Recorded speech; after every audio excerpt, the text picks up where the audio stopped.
How do you distinguish yourself in a very busy market space? Why would somebody choose to buy from you versus your competitors? How do you define your value proposition? And how can you apply your value proposition to every element on your website? Thank you everybody for joining us. And as usual, if you are just joining this webinar, make sure that you tweet at us. You can use the hashtag InvestCRO. We have staff members on standby. We actually have about 10 staff members right now between the recording studio, between the recording staff, the audio staff, the marketing staff. So please, we love to have these webinars very engaging. So use the chat feature in the GoToWebinar or use Twitter, jump on Twitter and use the hashtag InvestCRO. You can tweet us at Invest. With me, Ayat Shakeri. Ayat, thank you for joining. And thank you. Welcome back from SMX London. Very good. It was actually rather exciting. I haven't spoken at SMX. Well, actually, I was at the SMX West, I believe, last year. So it was good to go back to SMX. And this is my first time speaking at London. Definitely a really nice community. And I'm always I always love the SMX conferences. And I've learned quite a bit actually from a conference, and it's rare for me to say something like that about one of these conferences. So Ayat, let's talk about value proposition. How do you craft a killer value proposition, or as typically you say, a compelling value proposition? Value propositions, Khaled, are very important. When we're talking about a conversion framework that we've been developing for the past 10 years. One of the first elements and the most important elements is the trust factor. You want those customers, what's going to get them to trust you. And by having a compelling value proposition, you're really addressing those needs and really taking that value proposition and translating it through copy and design on your website. And I think that's something that lots of companies struggle with, because everybody talks about a value proposition. But do you find that many companies are able to actually develop a compelling value proposition that resonates well with their audience, with their target market? I find that actually, even if you ask yourself, can you think of really how many companies come to your mind that are very distinguished? They offer something that's very exceptional, and there's a company that really meets the needs and desires of you as a customer. Not many companies stick out in our mind that are like that. So really, I find that when we were working with our partners, we find that many partners struggle with developing that value proposition, but more importantly, taking that value proposition and translating it on the website through copy and design. And I think this is interesting because there are many companies, and the thing that jumps to my mind right away, for example, airline companies, they all have marketing departments. They spend millions, if not tens of millions, on something they call marketing, yet their marketing does not resonate with their target markets. The only reason I buy an airline ticket most likely is because of the price and if it matches the time, but it's not because I have an affinity or affiliation with a particular airline. I might fly some of these airlines regularly because of the frequent flyer. I try to fly there, but there's no real market, no real relationship.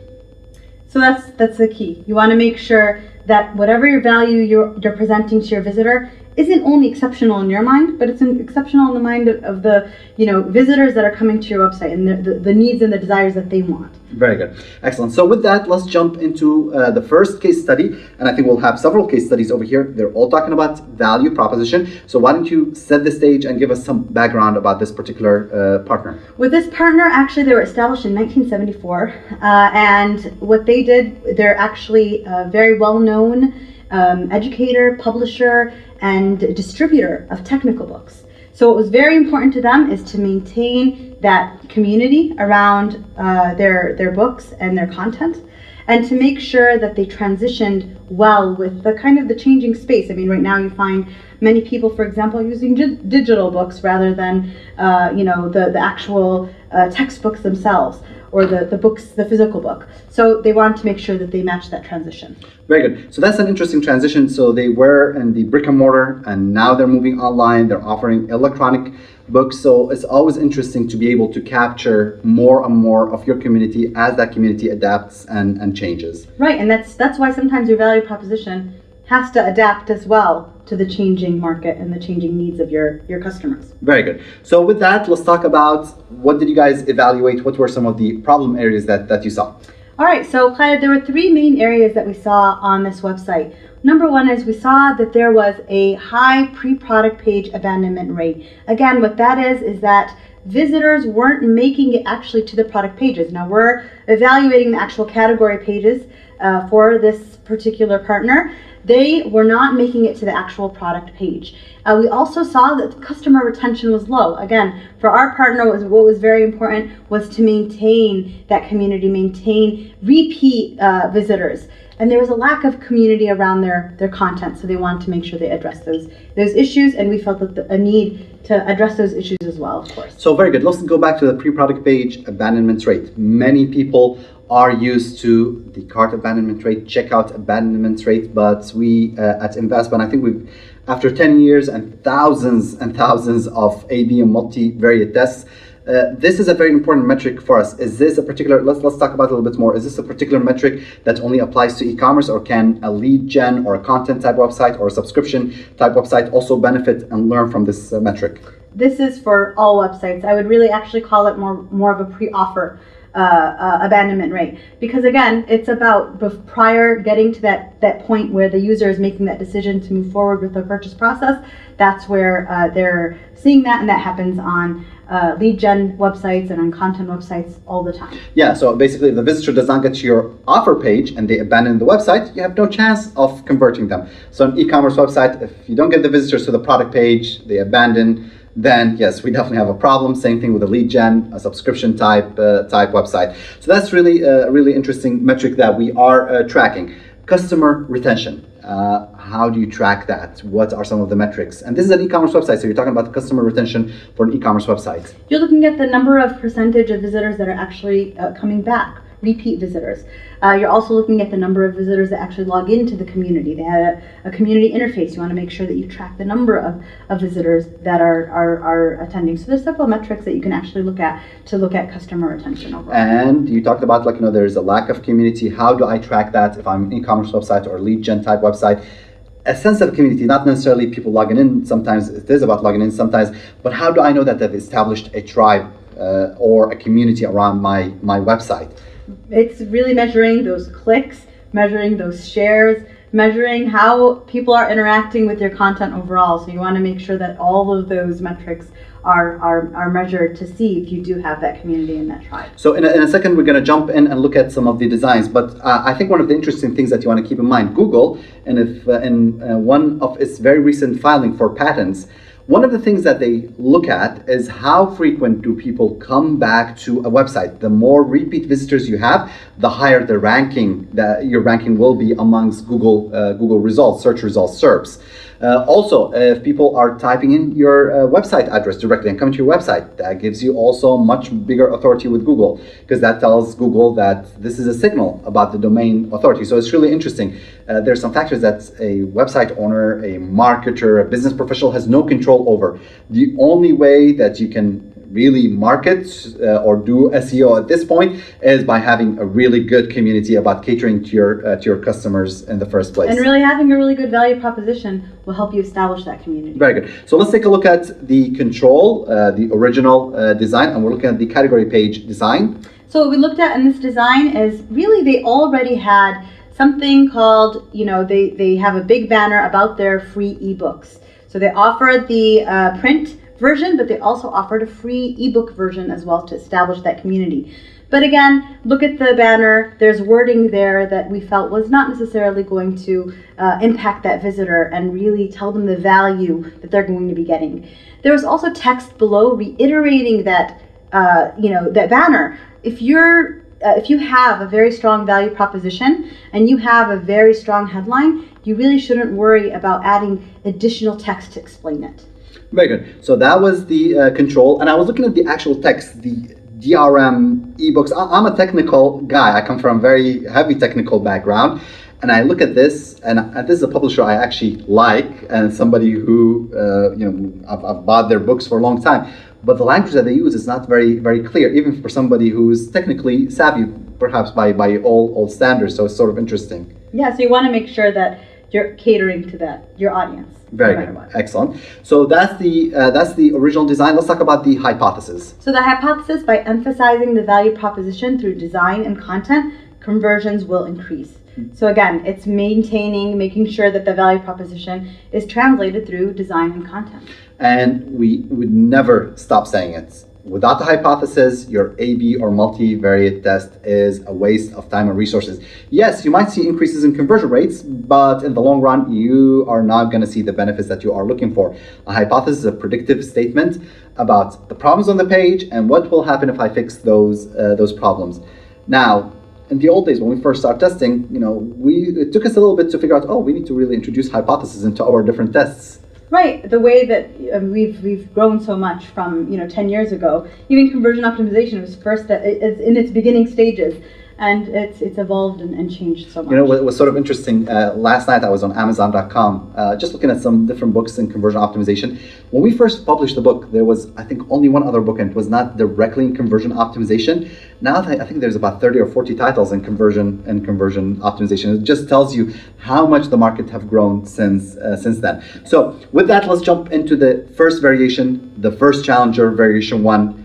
Tell us what the team did with this one. So with the variation 1, what we did was we actually just changed the banner wording. We named it the ebook advantage. We pointed to the value and the service that they were offering. Again, it's all about honing in on that value proposition. What we also did was we had an image that reflected what was going on, and the person was on the go in an airport, and then we removed the text because the banner should be self-explanatory. We shouldn't necessarily include more text and push all of that content down. Very good. So that's the first variation, the first challenger to the original design. Let's take a look at variation 2. Variation 2, same design, however, the wording's a little bit different. The wording was take books wherever you go. Again, it pointed to the advantages that they were offering. The image was the same, and we removed the text as well. Very good. So we have 3 different variation. Now, for our webinar attendees, this is your chance to participate with us. We are going to open our first poll. First question for the night. So you have the original design 0, and you have 1 and 2. You already know that one of the 2 designs beats the original. For our live webinar attendees, this is your chance to vote. A poll just opened in front of you, so go ahead and choose between designs 1 or 2. If you are watching this recording on YouTube, that means you've missed the webinar or the live webinar. Make sure that you subscribe to our YouTube channel. If you are listening to the webinar, just go ahead and just type in this address, invesp.com/YouTube. Subscribe to the YouTube channel. We are putting more and more videos on our YouTube channel. I'm actually recording a multivariate testing video series that's going to be released in the next few days. We're doing another series on A/B testing, a third series on conversion optimization. We're allowing people to vote, and I'm waiting to hear the answer. We have staff members on standby who are going to give us the answer. What do you think, Khaled, between variations 1 and 2? Which one do you think actually won? Let's see. Well, let me ask the staff members, and then I'll vote. So which one do you? Okay, so 18% think it's 2. So actually, majority of people, 80% selected design 2. So take your books wherever you go. And that's exactly what I would select. Take your books wherever you go. That show us the real answer. So 80% selected design 2, and the winner with 26% increase is actually design 1. Ah, wow. 26% increase in very healthy, nice increase in conversion rates. But why? Take your books wherever you go. That sounds like something that would resonate better. How come the other one, I guess explain it. Again, you have to have that word. Remember, the first variation had the words, the ebook advantage. That word advantage, the power word, you're giving your visitor power. You're going to get this advantage. You're going to benefit from this tremendously. Again, it's all about that value proposition. How can I craft it so it matches what my visitors are going to, what's going to resonate with my visitors? So again, let's go back to value proposition, and why is value proposition important, and how can I really apply it online to see an impact on my bottom line? So when we're talking about value proposition, first, identifying the right value proposition is one of the most valuable activities marketers can benefit from when optimizing pages. It really is taking that value proposition and translating it on your website. You're going to see big gains. Again, that value proposition, like I just said, has to be translated into design and copy on your site. And then it's not made up of multiple values and messages. It's a single message that expresses the unique value your company offers. Incentives can be used to support that value proposition, but you really want to hone in on that single message that makes you unique and distinguishes your company. Very good. That's really interesting. And I guess as we progress through the webinar, we will see more how you can craft that value proposition, how you can actually create something that's very unique to you and to your company. How do you start that process of value proposition, of creating that killer value proposition, compelling value proposition? So the first thing you want to do is really understand your competitors, because again, you have to make sure that whatever value you're going to be creating, it's really distinguishing you amongst all the different competitors that are offering something very similar to you. What makes you different? What makes you unique? What makes you stand out? So by having really that competitive landscape analysis, you're understanding their value propositions, you're understanding their offering, you're understanding their pricing, you're understanding all aspects of their business, and you're able to understand how you can be different and unique and stand out. So this is sort of interesting because now we're talking about standard marketing terminology, concepts that have been applied for so many years. We just talked about value proposition. We're going to continue talking about value proposition, but now we're talking about competitive analysis, looking at your competitors. But all of these concepts applied within the online framework and the conversion optimization framework, and the impact they can have on your bottom line.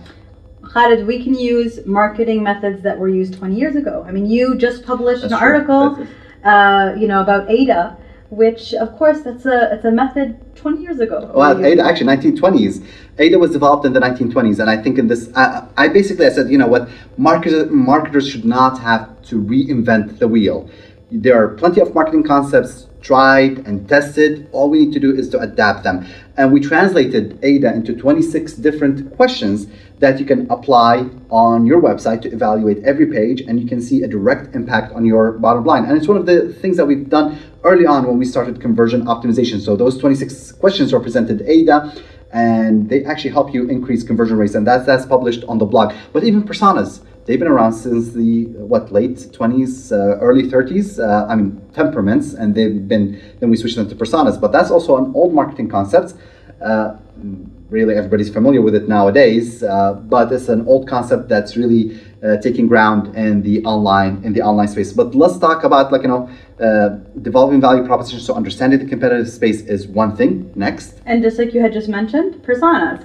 I need to understand my target market. So I might think that I've come up with the most exceptional value proposition, but if it doesn't resonate well with my visitors, I've lost. So I have to make sure, who is my target market? What are those trigger words? What are those? That's why we create these personas, because again, you're looking at the pain points, the values, the trigger words that are impacting that particular segment of your market, and you're able to really cater that value proposition to them. So we have target market information, and we have competitive analysis. All of these feed into creating a compelling, a killer value proposition. What else?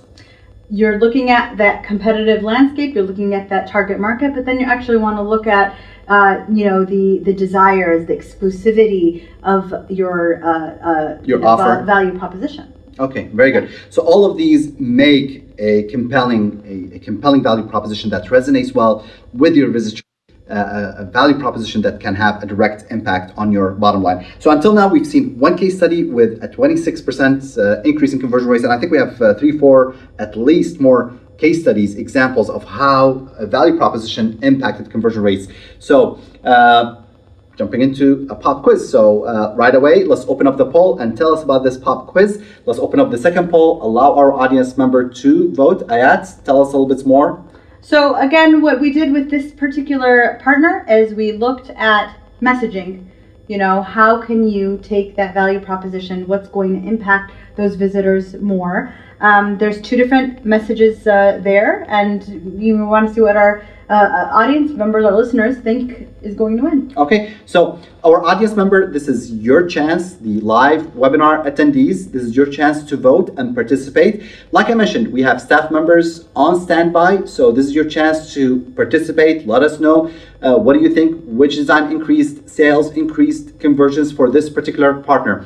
If you are watching a recording of this webinar on YouTube, that means you've missed the live webinar. So make sure that you subscribe to our YouTube channel. Our webinar attendees, visit our YouTube channel, www.invest.com/YouTube. With that, let me ask our staff members on standby to give us the answers. Is it design 1 or design 2? What are most of the webinar attendees voting on? And I see them kind of like asking me to give people about 10 more seconds to vote. Okay, so 67% of the audience members selected design 2. 67% selected design 2. And let's take a look at the winner. And the winning design with a 17.4% increase was actually design 2. So our listening audience did very well. Again, Khaled, it's really important to remember that whenever you're creating a value proposition, you're creating a value proposition for your overall website, and then for the service and the products that you're offering as well, they should have a value proposition as well. So I think it's sort of interesting because about 80% of our webinar attendees missed the first one. Second was a bit more obvious. So sometimes conversion optimization is about very obvious changes. Sometimes it's not necessarily so very obvious. So 17% increase in conversion rates. So that's excellent. So let's talk about value proposition. Why don't we define value proposition? I know we've jumped into, but let's backtrack and define it. Okay, we're going to give you just a quick definition of value proposition. It's the promise and value you deliver by defining the problem you solve and clarifying why you're better than the alternatives. A compelling value proposition appeals to the customer's strongest decision drivers. So again, it's really about what makes you unique, what makes you stand out, how do you solve a problem for your visitors, having that compelling statement. It's a 10-word statement that I think many marketers may feel is something easy you should be able to come up with. But it's a process, and it's a really company-wide process that you should go through and make sure you develop the right one. So this is maybe a homework for the webinar attendees, for those who are watching the YouTube recording right now. Get out a pen and paper, and why don't you start jotting down. You might already have a value proposition defined. If you don't, let's start thinking about different value propositions, and maybe we'll give people a chance to use the Q&A feature to just send us some of their value proposition, and let's just have the audience evaluate those. We've been planning to do the live web clinics for a while, and we keep on pushing them back because of the move to the new studio. But I think the studio is almost settled, although we're getting new equipment in the next couple of weeks. But I think it's worthwhile to do a live webinar about value proposition, crafting a value proposition where we interact with the audience, and another live webinar with the web clinic. So if you're up to it, I'm game. Yes, I'm definitely ready for that. Okay. So homework for our attendees. What you want to do is, if you'd like to craft that right value proposition, is first list the aspects of your business, product, or service. You want to make sure that you list all the design aspects, the price, the growth, the savings, the support, the simplicity, everything about your business, your products, or your services. Then, based on that list, create 25 different statements based on the values you deliver to your customers through those aspects. Again, the more specific you are, the better. Khaled always mentions that secret sauce that makes your company unique. Think of a recipe. When you have that secret sauce that makes you very unique and special, nobody else has it. Everybody comes to you for that secret sauce. So make sure that you include that. Once I have that, I'm specific. I'm thinking, okay, well, what is the relevancy of this statement on my customers' pains or gains? Again, that's where your personas really work. You're able to cater this value proposition, this statement to them. What are the benefits, the quantified value that they're going to see? What's the unique differentiation that you present? And then you're going to measure those statements against the value proposition scale. So there's kind of two tiers of measurement for our attendees to consider. The first one, standard Excel file, and I think they'll be able to see that as well. You want to just list your products and services overall, then think about the relevancy, the pains, the gains that the visitors are getting. Think about also the benefits. Think about, finally, again, just what distinguishes you.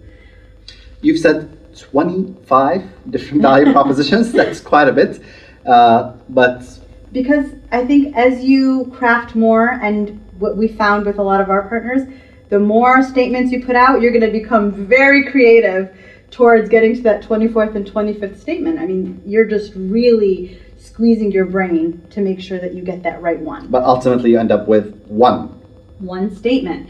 And you're measuring it. The first thing that we do is we measure it against those particular statements that we just mentioned. You're probably looking at, maybe you'll end up with 10 based on that. Your top 10, then you measure it against the value proposition scale. So let's talk about the value proposition scale. So what you're looking at, Khaled, is there's the x-axis, which talks about the exceptionality of what you offer. Again, that's differentiating you from your competitors. And then the y-axis is the customer's needs and desires for what you offer. And really the scale is 0 to 5. Okay. You want to fall within the range above 2.5. If you're anything below 2.5, and this is both for exceptionality and meeting the needs and desires of your customers, then that's not a good value proposition. So you want to be you have an exceptional value proposition that expresses your value and its exceptionality compared to your competitors above 2.5. So 3 out of 5, 4, preferably 5 out of 5. Right. But also you want to have desirability of your target customers to be also above 2.5. So if you're at 3 and 4, that's excellent. So I'm exceptional compared to my competitors at 3, and I'm also desirable to my target customers at 4. Perfect place to be at. Right, and like we said, this is a company-wide project.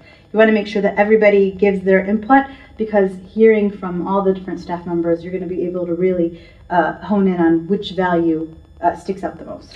Very good. And lots of times, if you want to benefit from these webinars that we put out, and there's a lot of research that goes into each of these webinars. There's lots of staff members who are working behind the scenes on these webinars. But you want to learn and benefit and apply. Take time. Bring your staff together. Think about the value proposition. It's a 3, 4, 5 hour investment that will pay for itself for years and years, to come. So that's excellent. So with that, let's jump in. We've seen 2 different results: 26%, 17%. Not bad. Next pop quiz. The next pop quiz. This is a partner that sold supplements to their site visitors. And what you see is, really when we talk about value proposition, we say that you can really enhance that value proposition, or sometimes for the product value proposition, talk about it through the benefits, because that's what users are looking for. However, they also had an emblem that talked about the company value proposition overall. So the 2 variations, one is the emblem is below, and below the product image, and the benefits are there. And the other variation, it's there's no benefits, they're below the fold, and the emblem is near the add to cart. Very good. So let's open up the poll. So we opened up the poll for our webinar attendees. This is your 3rd chance to participate. So which design you think increased conversion rates? Design 1 or 2? Sort of interesting. You talked about value proposition, and we're allowing people to vote. You talked about a value proposition for a product versus a value proposition for the company. 2 different things, but they all play together really nicely if you know what you're doing. Right, exactly. So you have to make sure that you balance between them, and you see what resonates more with your visitors. Very good. So what do you think based on what we just talked about? What do you think? So I think most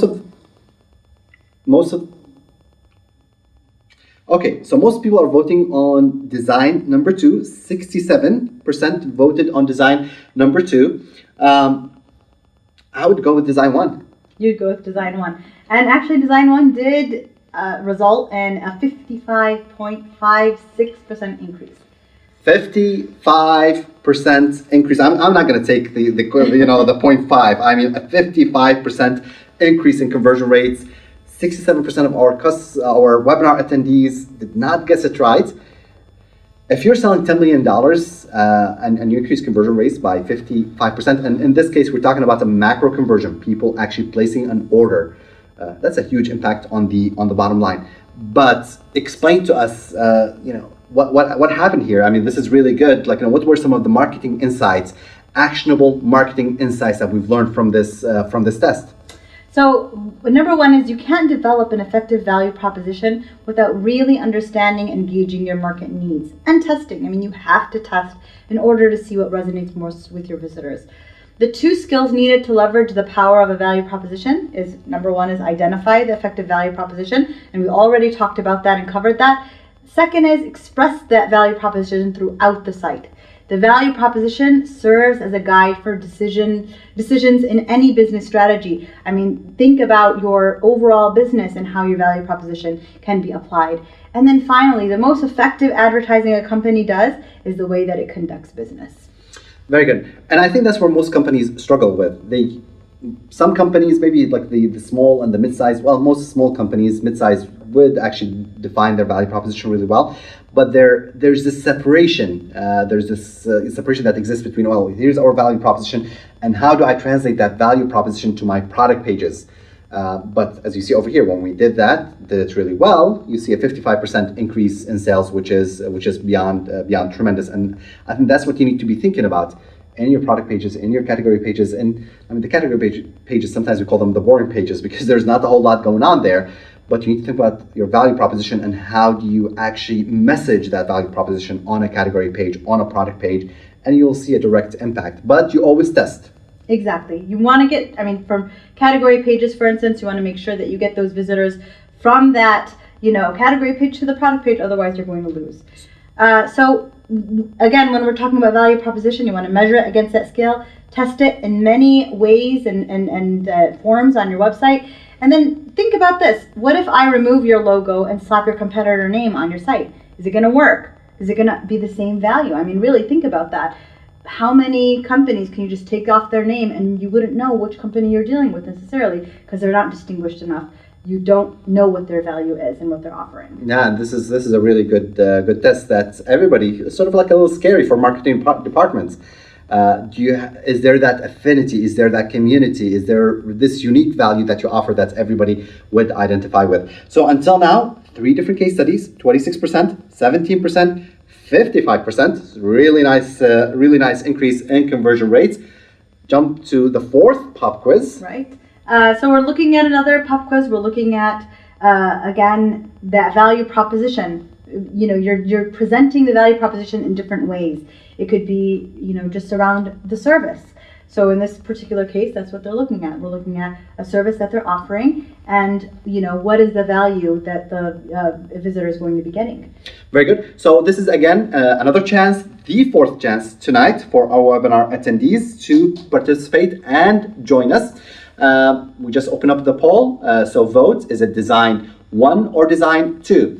If you are watching this recording on YouTube, that means you missed the live webinar. So make sure first that you subscribe to our YouTube channel. You can do so by going to invest.com/YouTube. If you are already on the YouTube channel, just click on that subscribe button. We like to do these webinars. We're bringing them now every couple of weeks. We might slow down a little bit during the summer, and then we'll go back into full production. But on our YouTube channel, we're actually going to be releasing a whole bunch of new mini-series, one on multivariate testing, one on A/B testing, one on conversion optimization. And of course, if you haven't heard the news, we've just released our A/B testing engine. You can check it out by going to pii.invest.com. Get a free account that will allow you to do A/B testing completely for free. And people are voting. What are the results? Oh, so it's almost like an obvious. 100% of our webinar attendees selected number 2. All right, excellent. And actually, that produced a 90.67% increase in website conversions. Again, really looking at that value, making sure that it's presented through the different benefits and features that service offers. So 90% increase, 26%, 17%, 55%, 90% increase in conversion rates. Really nicely done. What can you do with a value proposition? What are some of the lessons? So, Khalid, once you have that value proposition, just like you said, you don't just slap it on the site and then think it's going to create those great big gains. You want to make sure that you have different elements of copy and design that are reflected. So we actually have 3 different forms. The first one is evidentials, and that can be through copy, headlines, benefits, features. Those all really again, it's translating that value proposition through those evidentials. And then the second one is through brand stories. So consider, like your customer testimonials, customer stories that they may have, a video that they may have. You want to make sure that you address or have your value proposition translated through those forms. And then again, graphic elements. What's better than a picture's worth 1,000 words, right? Yes. So if you have that picture that really shows that value, that's going to impact your site visitors tremendously. So those are 3 different ways that you can translate a value proposition into something tangible on your website. And I think we have examples over here. Right. So what we did it through, just not this, but this. Okay. So again, the first example is the evidentials. Look at the way that the features are listed in the first example, and then the second one, how they're listed as well. So again, it's all about making sure that you think about your customer visitor, think about what's going to impact them, the wording, the way that it's designed, all of that. Very good. So that's the evidentials. The second one is the brand stories. The first example, we have, smart and simple, headline for this particular mattress company. But when you have those customer testimonials that it's so comfortable, it's so wonderful, all of this, that's what's really impacting the site visitor. And again, really addressing that value proposition. So we talked about evidentials, we talked about brand stories. The third one is? It's through graphical elements. You want to look at, taking that value proposition. You can have an image that just shows you exactly what's the value that you're going to be getting with this particular site. Graphical elements also include sometimes even video. Again, those are different forms that you can really translate that value proposition onto your website into something, like you said, tangible. Very good. Excellent. So with that, we have, is this our last case study or do we have another? This is the last case. Last case study, but we've seen 26%, 17%, 55%, 90% increase in conversion rates. Tell us about this last case study. So this one, it was a combination of a low product page effectiveness rate. So again, not enough people were clicking on that add to cart. And there was also a high average time spent on the page. So too many people were spending time on the page, but they weren't clicking on the add to cart. So what was happening? They were confused. There was also too many competing product options presented to the visitor. Very good. Excellent. With that, let's take a look at the control. So what we saw in the control, again, is that value proposition could be clarified more to enhance the trust and confidence on that page, that product detail page. And the hypothesis for this particular test, again, the predictive statement, the heart of the test. Enhancing the value proposition through copy to match visitor expectations will lead to increased conversions. Okay, very good. Excellent. So we saw the control, we saw the hypothesis, and now we'll take a look at the challengers. So what we saw here is the CTA, we put it in close proximity to the product image. We also included the wordings of our promise, which drilled that value proposition really, and that's what we're really trying to aim at, is drilling that value proposition so that that can enhance it within the minds and the hearts of the site visitors. However, it's not an orthodox design. We're used to the CTA to be in the kind of the rightmost side of the screen, but now you have our promise sort of like in the rightmost, and the CTA in the middle. So a little different. A little bit different, of course. Okay, very good. And we saw an 18.67% increase in website conversion as a result of this design. Very good. So 26%, 17%, 55%, 90%, and 18.67%, all about taking value proposition and translating it into copy and design elements on the website. Really, really excellent. Let's wrap up over here. Value proposition summary. All right, so again, identifying that right value proposition is one of the most valuable activities that any marketer can benefit from when optimizing pages. The value proposition, again, is that promise of value you deliver by defining the problem you solve and clarifying why you are better than the alternatives. Remember that compelling value proposition, it appeals to the customer's strongest decision drivers. The more specific you are, the better. Like we said, think of that secret sauce, that secret recipe that makes your company unique. And the most effective advertising a company does is the way it conducts business.